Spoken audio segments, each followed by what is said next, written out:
মাটির পথ আর গাছের ক্যানোপি দেখলেই বোঝা যায় হয় কোনো জঙ্গল কিংবা কোনো গ্রামে এসে উপস্থিত হয়েছি।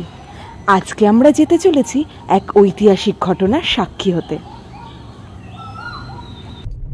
মনসামঙ্গল কাব্য আমাদের সকলেরই অবগত, তাই আর নিজেদের আটকে রাখতে পারলাম না। সকালেই বেরিয়ে পড়লাম সেই স্থানটিকে দর্শন করতে। বর্ধমানের ১০৮ শিব মন্দির, সর্বমঙ্গলা বাড়ি, বর্ধমান বিশ্ববিদ্যালয় অনেকেরই ঘোরা। সেখান থেকে আরো ১ ঘন্টার পথ অতিক্রম করে চলে আসতে পারো বাবা ভোলানাথ মন্দির দর্শন করতে। কসবা বাস স্ট্যান্ড থেকে পায়ে হেঁটে ১০ মিনিটের রাস্তা অতিক্রম করেই আমরা পৌঁছে যাব সাপের রাজ্য চম্পকনগরীতে। চারিপাশে শান্ত স্নিগ্ধ পরিবেশ, পাখির ডাক আর গাছগুলি আগলে রেখেছে বাবা ভোলানাথের মন্দিরটিকে।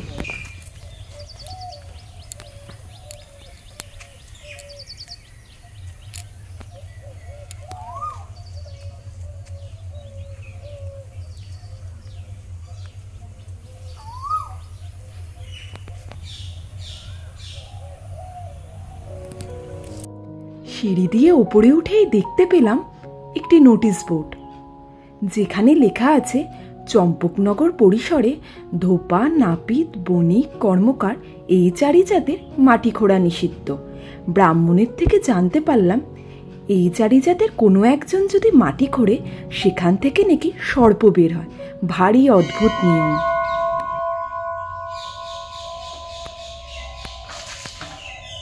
এই সেই ঐতিহাসিক মন্দির যেখানে চাঁদ সওদাগর বাণিজ্য করতে এসেছিলেন এবং প্রতিষ্ঠিত করেছিলেন এই মন্দিরটি। বলা হয় যে দিনে দিনে নাকি এই শিবলিঙ্গের আকার একটু একটু করে বেড়ে যাচ্ছে।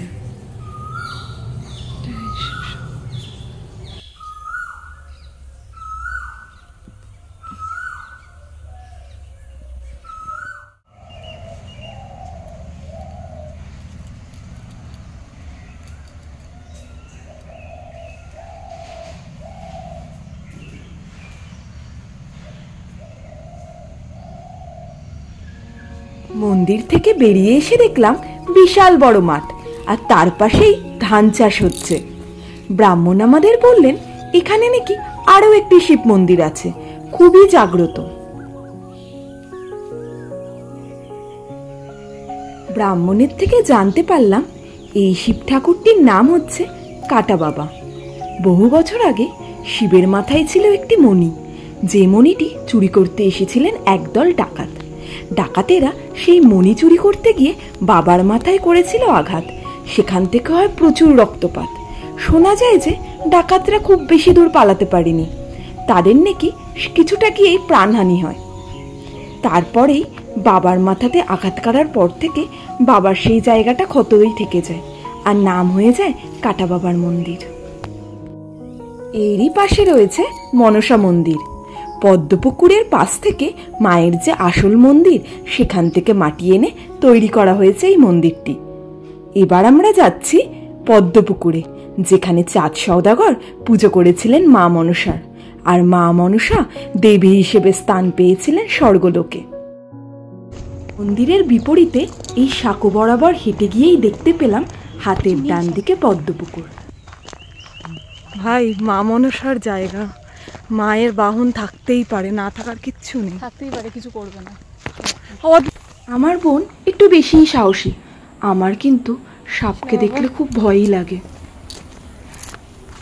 মনসামঙ্গল কাব্য অনুযায়ী বেহুলা লক্ষ্মীন্দর যে নদীতে কলার ভেলায় চেপে ভেসেছিলেন, সেই নদীটিও কিন্তু এখানে ছিল, গাঙ্গুর নদী। কিন্তু আমরা দেখতে পাইনি, কারণ ওখানে এখন ঘন জঙ্গল হয়ে গেছে, আর তার পাশেই চাষ হচ্ছিল ধান।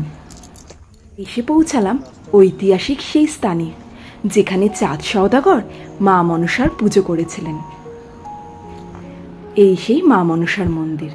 চাঁদ সওদাগর ছিলেন শিব উপাসক, তাই তিনি ডান হাতে পুজো করতেন শিবের, আর বাঁ হাতে দিয়েছিলেন মায়ের পুজো।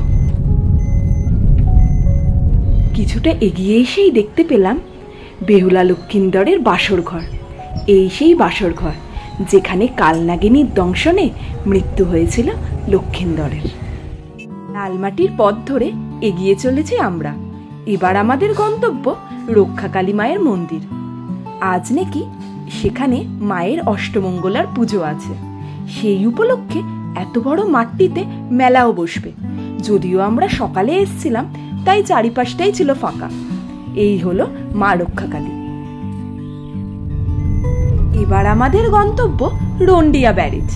এখান থেকে মাত্র 20 মিনিটের পথ। রন্ডিয়া পৌঁছানোর আগেই তোমাদের বলে রাখি কলকাতা থেকে এখানে কিভাবে আসবে। কলকাতা থেকে আসতে হলে হাওড়া থেকে 6:10 ব্ল্যাক ডায়মন্ড এক্সপ্রেসে চেপে নামতে হবে মানকর। মানকর থেকেই তোমরা পেয়ে যাবে কসবা যাওয়ার বাস।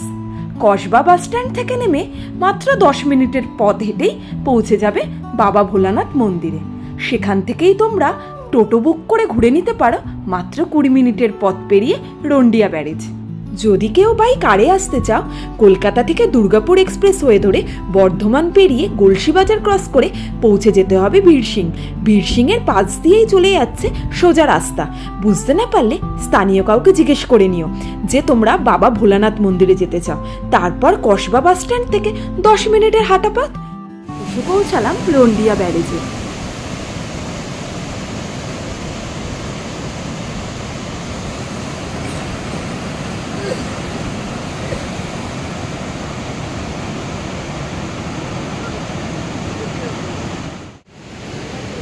রন্ডিয়াতে ড্যামের পাশাপাশি রয়েছে পিকনিক স্পট।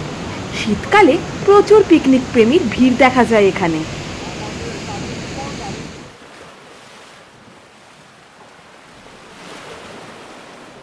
এই নদীতে অনেকগুলি জেলে মাছ ধরছিল। আমরা কিন্তু বহুবার ডাকলাম সবাইকে, কেউ এখন মাছ বিক্রি করবে না। শেষ পর্যন্ত এই কাকু আমাদের ডাকে সাড়া দিল। তুমি ধরো, আমি দেখছি। হ্যাঁ ঠিক আছে। হ্যাঁ, জ্যান্ত চিংড়ি মাছ আমি কখনোই দেখিনি। আর বাজারে যতবার গেছি ততবারই দেখেছি ওরা যেন ঘুমাচ্ছে। তাই এই জ্যান্ত চিংড়ি দেখে আর লোভ সামলাতে পারলাম না। একটু বড় দেখে দিও গো, ছোটগুলো ছাড়াতে না খুব জ্বালা। আচ্ছা, কাকু আমাদেরকে 750 গ্রাম দিল মাত্র 350 টাকায়। খুব বড় সাইজেরই বাগদা চিংড়ি ছিল। না না, এখন আমরা মোটেও কলকাতা ফিরছি না। এখন আমরা যাচ্ছি আমার মামা বাড়িতে। এখান থেকে মাত্র 20 মিনিটের রাস্তা। জায়গাটির নাম হচ্ছে বুদবুদ। নামটা শুনে খুব হাসি পেল না? আমারও পেত। জায়গাটি কিন্তু ভারী সুন্দর। সেখানে কি কি দেখার জায়গা আছে সেটাও আমি তোমাদের সাথে শেয়ার করব। কিন্তু এখন যে পেটে ছুঁচোয় ডন মারছে, চিংড়িগুলো যে তাকিয়েই আছে কতক্ষণে খাবো।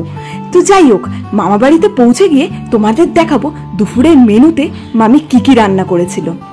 পাতার থালায় সাজিয়ে দিয়েছিল ভাত, উচ্ছে ভাজা, মাছের ডিমের বড়া, পালং শাক, মোরলা মাছের টক, চিংড়ি মাছের মালাইকারি, বাটা মাছের ঝাল, মাটন, চাটনি। এবার খাবো।